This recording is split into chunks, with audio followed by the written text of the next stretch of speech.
Hi friends, ಎಲ್ಲರೂ ಹೇಗಿದ್ದೀರಾ friends? ಈಗೆಲ್ಲ ಕೆಲಸ ಮುಗಿಸ್ಕೊಂಡೆ. ಸೊ ಒಂದು ಹಳೆಯ ವಿಡಿಯೋನ ಶೇರ್ ಮಾಡ್ತಾ ಇದ್ದೀನಿ ಇವತ್ತು. ಸೊ ತುಂಬಾ ಯೂಸ್ಫುಲ್ ಆಗುತ್ತೆ, ಬೆಸ್ಟ್ ಆಗಿರೋಂಥ ಒಂದು ವಿಡಿಯೋ.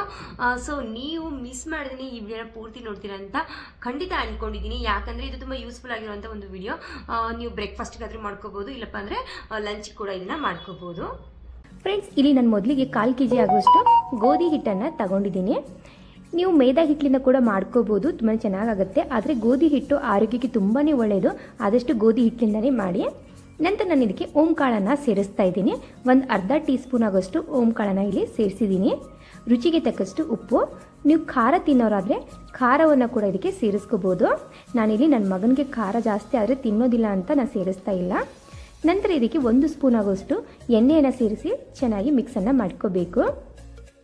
ಸ್ವಲ್ಪ ನೀರನ್ನು ಸೇರಿಸ್ತಾ ಈಗ ನಾವು ಇದನ್ನು ಗಟ್ಟಿಯಾಗಿ ಹಿಟ್ಟನ್ನು ಕಲಿಸ್ಕೋಬೇಕು. ಚಪಾತಿ ಎಲ್ಲ ಮಾಡುವಾಗ ನಾವು ಯಾವ ರೀತಿ ಗಟ್ಟಿಯಾಗಿ ಕಲಿಸ್ಕೋತೀವಲ್ಲ ಅದೇ ರೀತಿಯಾಗಿ ಕಲಿಸ್ಕೋಬೇಕು ಫ್ರೆಂಡ್ಸ್. ಜಾಸ್ತಿ ನಾವು ಇದನ್ನು ತಿಳುವಾಗಿ ಮೆತ್ತಗೆ ಕಲಿಸ್ಕೊಂಡ್ರೆ ಸರಿಯಾಗಿ ಪರೋಟ ಬರೋದಿಲ್ಲ. ಯಾವಾಗಲೂ ನೀವು ಪರೋಟ ಹಿಟ್ಟನ್ನು ಕಲಿಸ್ಕೋಬೇಕಂದ್ರೆ ಸ್ವಲ್ಪ ಗಟ್ಟಿಯಾಗಿಯೇ ಕಲಿಸ್ಕೋಬೇಕು. ಈ ರೀತಿ ನಾನು ಇಲ್ಲಿ ಕಲಿಸ್ಕೊಂಡ್ಬಿಟ್ಟು ಈಗ 1-2 ನಿಮಿಷ ಸೈಡ್ಗೆ ಇಡ್ತಾ ಇದ್ದೀನಿ, ಜಸ್ಟ್ ಮಸಾಲೆ ರೆಡಿ ಮಾಡೋವರೆಗೂ. ನಾನಿಲ್ಲಿ ಮೊದಲಿಗೆ ಒಂದು 3 ಆಲೂಗಡ್ಡೆಯನ್ನು ಕುದಿಸ್ಬಿಟ್ಟು ಸೇರಿಸ್ತಾ ಇದ್ದೀನಿ.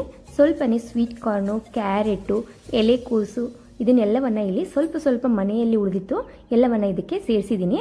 ಆದಷ್ಟು ನುಣ್ಣಗೆ ತುರಿದ್ಬಿಟ್ಟು ಸೇರಿಸ್ಕೊಳ್ಳಿ. ನಿಮ್ಮ ಮನೆಯಲ್ಲಿ ಕ್ಯಾಪ್ಸಿಕಮ್ಮು, ನಂತರ ಸೊಪ್ಪು ಯಾವುದಿದ್ರೂ ಪರವಾಗಿದ್ದಿಲ್ಲ ಫ್ರೆಂಡ್ಸ್. ಈ ರೀತಿ ಎಲ್ಲ ತರಕಾರಿಯನ್ನು ಚೆನ್ನಾಗಿ ಕಟ್ ಮಾಡಿಕೊಂಡು ಅಥವಾ ತುರಿದ್ಬಿಟ್ಟು ಸೇರಿಸ್ಕೋಬೇಕು. ಆದರೆ ಆಲೂಗಡ್ಡೆ ಮಾತ್ರ ಮಿಸ್ ಮಾಡಲೇಬಾರ್ದು. ಆಲೂಗಡ್ಡೆ ಒಂದು ಹಾಕಿಬಿಟ್ಟು ನಂತರ ನಾವು ಉಳಿದಿರುವಂಥ ಮನೆಯಲ್ಲಿರುವಂಥ ಎಷ್ಟು ತರಕಾರಿ ಉಳಿದಿರುತ್ತಲ್ಲ ಅಷ್ಟು ತರಕಾರಿಯನ್ನು ಇದಕ್ಕೆ ಸೇರಿಸ್ಕೋಬೇಕು. ನಂತರ 1 ಚಮಚದಷ್ಟು ಗರಂ ಮಸಾಲ, 1 ಚಮಚದಷ್ಟು ಧನಿಯಾ ಪೌಡರ್, ರುಚಿಗೆ ತಕ್ಕಷ್ಟು ಅಚ್ಕಾರದ ಪುಡಿ, ಸ್ವಲ್ಪನೇ ಅರಿಶಿನವನ್ನು ಕೂಡ ಇಲ್ಲಿ ಸೇರಿಸಿದ್ದೀನಿ. ನಂತರ ಇದಕ್ಕೆ ಹಸಿಮೆಣಸಿನ್ಕಾಯಿ ಪೇಸ್ಟನ್ನು ನಾನು ಸೇರಿಸ್ತಾ ಇದ್ದೀನಿ. ನೀವು ಬೇಕಂದರೆ ಹಸಿಮೆಣಸಿನ್ಕಾಯನ್ನು ಕಟ್ ಮಾಡಿ ಕೂಡ ಸೇರಿಸ್ಕೋಬೋದು. ಅದರಲ್ಲಿ ಸ್ವಲ್ಪ ಬೆಳ್ಳುಳ್ಳಿ, ಶುಂಠಿಯನ್ನು ಕೂಡ ನಾನು ಕುಟ್ಬಿಟ್ಟು ಸೇರಿಸಿದ್ದೀನಿ ಹಸಿಮೆಣಸಿನ್ಕಾಯಿ ಒಳಗೆ. ಸ್ವಲ್ಪನೇ ಕೊತ್ತಂಬರಿ ಸೊಪ್ಪನ್ನು ಹಾಕಿ ರುಚಿಗೆ ತಕ್ಕಷ್ಟು ಉಪ್ಪನ್ನು ಕೂಡ ಇಲ್ಲಿ ಸೇರಿಸ್ತಾ ಇದ್ದೀನಿ. ಕೊನೆಯಲ್ಲಿ ನಾನಿಲ್ಲಿ ಚಾಟ್ ಮಸಾಲವನ್ನು ಸೇರಿಸ್ತಾ ಇದ್ದೀನಿ, ಅಥವಾ ನೀವು ಆಮ್ಚೂರ್ ಮಸಾಲವನ್ನು ಕೂಡ ಸೇರಿಸ್ಕೋಬೋದು. ಎರಡೂ ಇಲ್ಲಪ್ಪ ಅಂದರೆ ನೀವು ಸ್ವಲ್ಪನೇ ಲಿಂಬೆ ಹಣ್ಣಿನ ರಸವನ್ನು ಕೂಡ ಇದಕ್ಕೆ ಸೇರಿಸ್ಕೋಬೋದು. ಈ ರೀತಿ ಚೆನ್ನಾಗಿ ಮಿಕ್ಸ್ ಮಾಡಿಕೊಂಡು ನಿಮ್ಗೆ ಯಾವ ಗಾತ್ರದ ಪರೋಟ ಬೇಕಲ್ಲ ಆ ಗಾತ್ರದ ಉಂಡೆಗಳನ್ನಾಗಿ ಮಾಡ್ಕೋಬೇಕು. ಫ್ರೆಂಡ್ಸ್, ಆನ್ಲೈನಲ್ಲಿ ನಾನು ಚಾಕ್ಲೇಟ್ ಮೋಲ್ಡನ್ನು ಆರ್ಡರ್ ಮಾಡಿದ್ದೆ. ಸೊ ಇವತ್ತು ಬಂತು ಆ ಪಾರ್ಸಲು. ಯಾವ ರೀತಿ ಬಂದಿದೆ ಅಂತ ನೋಡೋಣ ಅಂತ ಒಂದ್ಸತಿ ಓಪನ್ ಮಾಡ್ತಾ ಇದ್ದೆ. ಸೊ ನಾನು ಅಂದ್ಕೊಂಡಿದ್ದೆ ತುಂಬ ಚಿಕ್ಕದಾಗಿ ಬರುತ್ತೆ ಅಂದ್ಬಿಟ್ಟು, ಯಾಕಂದರೆ ಕೇವಲ 140 ರುಪೀಸ್ಗೆ ಇದು 4 ಪೀಸ್ ಇದ್ದವು. ಸೊ ಆದರೆ ತುಂಬ ಚೆನ್ನಾಗಿ ಬಂದಿತ್ತು ಫ್ರೆಂಡ್ಸ್. ಕೇವಲ 140 ರುಪೀಸ್ಗೆ 4 ಮೋಲ್ಡನ್ನು ಕೂಡ ಕೊಟ್ಟಿದ್ರು. ಹಾಗೆ ತುಂಬ ಚೆನ್ನಾಗಿತ್ತು ಕ್ವಾಲಿಟಿ ಕೂಡ. ಹಾಗೆ ದೊಡ್ಡದಾಗಿರೋಂಥ ಸೈಜ್ ಕೂಡ ಇತ್ತು. ಕ್ಯಾಂಡಿ, ಫ್ಲವರು, ಹಾರ್ಟ್ ಶೇಪು, ನಂತರ ಸ್ಟಾರು ಮತ್ತು ಒಂದು ಡೈರಿ ಮಿಲ್ಕ್ದು ಶೇಪು ಅದು ಕೂಡ ಇತ್ತು. ತುಂಬ ಚೆನ್ನಾಗಿತ್ತು. ನಿಮ್ಗೆ ಏನಾದರೂ ಇದು ಬೇಕಂದರೆ ಕೆಳಗಡೆ ಲಿಂಕನ್ನು ಕೊಟ್ಟಿರ್ತೀನಿ, ಒಂದ್ಸತಿ ಹೋಗಿ ಚೆಕ್ ಮಾಡ್ಕೊಳ್ಳಿ. ಕೇವಲ 140 ರುಪೀಸ್ಗೆ ಇವು 4 ಐಟಮ್ಸನ್ನು ಅವರು ಕೊಟ್ಟಿದ್ದಾರೆ. ಸೊ ತುಂಬ ಚೆನ್ನಾಗಿ ಕ್ವಾಲಿಟಿ ಇದೆ. ಅದರ ಜೊತೆಗೆ ನಾನಿಲ್ಲಿ ಡಾರ್ಕ್ ಚಾಕ್ಲೇಟ್ ಕೂಡ ತರಿಸಿದ್ದೀನಿ. ಸೊ ಇದ್ರ ವಿಡಿಯೋನ ನಾನು ನೆಕ್ಸ್ಟ್ ಹಾಕ್ತೀನಿ, ಯಾವ ರೀತಿ ಇದರಲ್ಲಿ ಚಾಕ್ಲೇಟನ್ನು ಮಾಡೋದು ಅಂದ್ಬಿಟ್ಟು.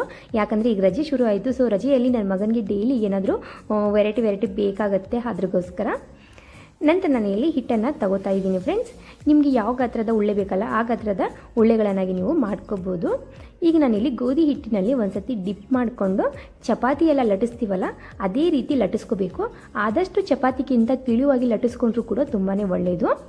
ಸೊ ಆದಷ್ಟು ರೌಂಡ್ ಶೇಪಲ್ಲಿ ಮಾಡ್ಕೊಳ್ಳಿ. ಹಾಗೆ ದಂಡಿ ಅಂತ ಹೇಳ್ತೀವಿ ನೋಡಿ ಸೈಡ್ಗೆಲ್ಲ, ಆ ಸೈಡ್ಗೆ ತುಂಬ ತಿಳಿವಾಗಿ ಮಾಡ್ಕೋಬೇಕು, ನಡುವಿಗೆ ಸ್ವಲ್ಪ ದಪ್ಪವಾಗಿಯೇ ಮಾಡ್ಕೋಬೇಕು. ಈ ರೀತಿ ಮಾಡ್ಕೊಂಡ್ಬಿಟ್ಟು ಮಿಶ್ರಣವನ್ನು ಸೇರಿಸ್ಕೋಬೇಕು ಫ್ರೆಂಡ್ಸ್. ಮಿಶ್ರಣವನ್ನು ನಾವು ಚೌಕಾಕಾರದಲ್ಲಿ ಸ್ಪ್ರೆಡ್ ಮಾಡ್ಕೋಬೇಕು. ಈ ರೀತಿ ಸ್ಪ್ರೆಡ್ ಮಾಡಿಕೊಂಡು ನಂತರ ನಾವು ಈ ರೀತಿ ಟರ್ನನ್ನು ಮಾಡಬೇಕು ಹಿಟ್ಟನ್ನು.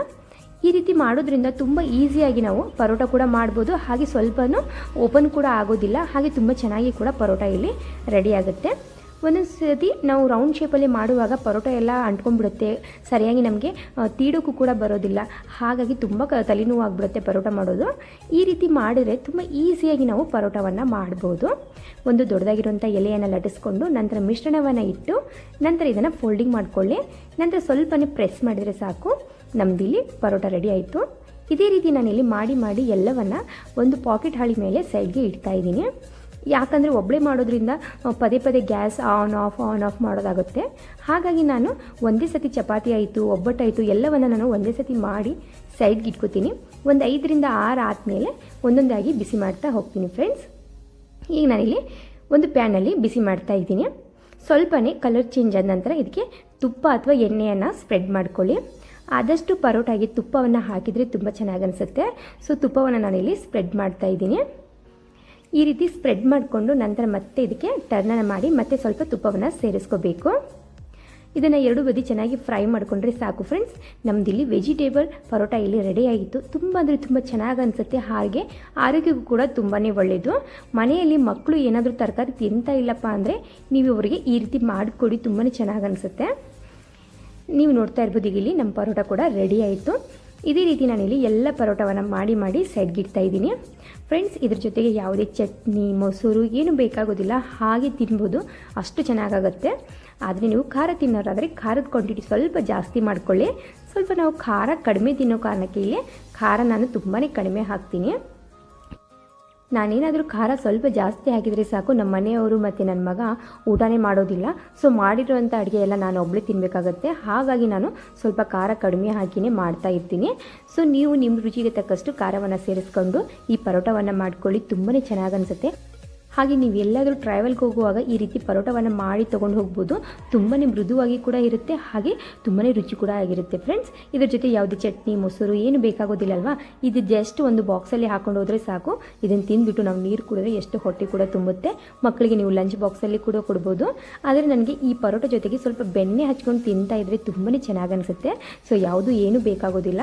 ಸೊ ಬೆಣ್ಣೆ ಒಂದಿದ್ದರೆ ಪರೋಟ 2ರಿಂದ 3 ಪರೋಟನ ನಾನು ತಿಂದುಬಿಡ್ತೀನಿ, ಅಷ್ಟು ಚೆನ್ನಾಗಾಗುತ್ತೆ ಫ್ರೆಂಡ್ಸ್. ಈ ವಿಡಿಯೋ ನಿಮಗೆ ಸ್ವಲ್ಪನಾದರೂ ಯೂಸ್ಫುಲ್ ಅನಿಸಿದರೆ, ಇಷ್ಟ ಆದರೆ ಪ್ಲೀಸ್ ನಮ್ಮ ಚಾನಲ್ಗೆ ಸಪೋರ್ಟ್ ಮಾಡಿ. ಹಾಗೆ ನಮ್ಮ ಚಾನಲನ್ನು ಸಬ್ಸ್ಕ್ರೈಬ್ ಮಾಡ್ಕೊಳ್ಳೋದನ್ನು ಮರಿಬೇಡಿ ಫ್ರೆಂಡ್ಸ್.